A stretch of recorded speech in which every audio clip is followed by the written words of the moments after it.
નમસ્કાર દર્શક મિત્રો, અને તમે જોઈ રહ્યા છો આપના મિજાજ ન્યૂઝ। મહેસાણા જિલ્લામાંથી એક ચિંતાજનક ખબર સામે આવી રહ્યા છે। સતલાસણા તાલુકાના ગોરિયાપુર ગામમાં આવેલી મોડેલ સ્કૂલના હોસ્ટેલમાં રહેતા વિદ્યાર્થીઓને ફૂડ પોઈઝનિંગની અસર થઈ છે।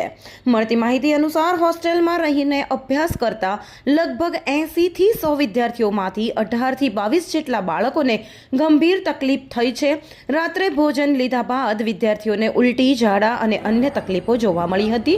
તાત્કાલિક અસરથી તમામ અસરગ્રસ્ત વિદ્યાર્થીઓને સારવાર માટે વડનગરની સિવિલ હોસ્પિટલમાં ખસેડવામાં આવ્યા છે।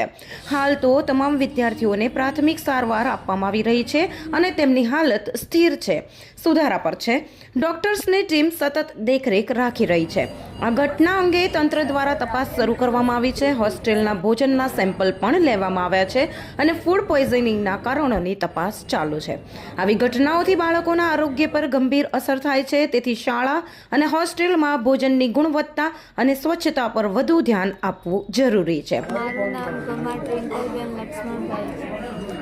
અમે સ્કૂલમાં આજે રજા હતી ગુરુવારે પેલી ક્રિસમસની, તે અમે ક્રિસમસ ઉજાયો, પછી સાંજના 5 વાગે ને બધું ડેકોરેશન કરીને અમે પછી હાજરી પૂરીને પછી જમવા બેઠા। જમીન પછી એની પાછળ અમે ખાવાનું ખાઈને પછી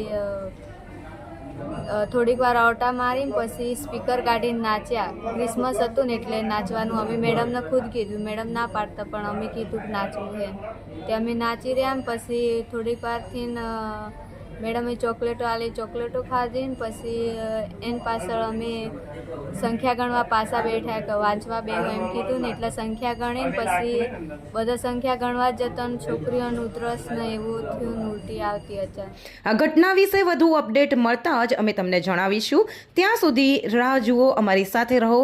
નમસ્કાર, સંજય જાની, આપના મિજાજ ન્યૂઝ, અમદાવાદ।